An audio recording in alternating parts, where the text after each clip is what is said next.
işledi. İşinde çoğun iyiliklerge yetişti desem жаңыл айтарым. Бюджеттегі жылына 150-200 миллион теңгеден бөліп атса, былтыр 542 миллионға бөлініп тұр.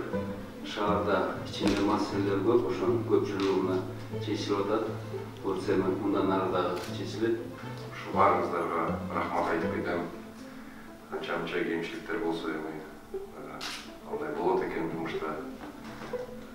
Баарыбыз баягы идеально болбойт экенбиз, бирок мен ушу аракетин болгон аракетин жумшадым.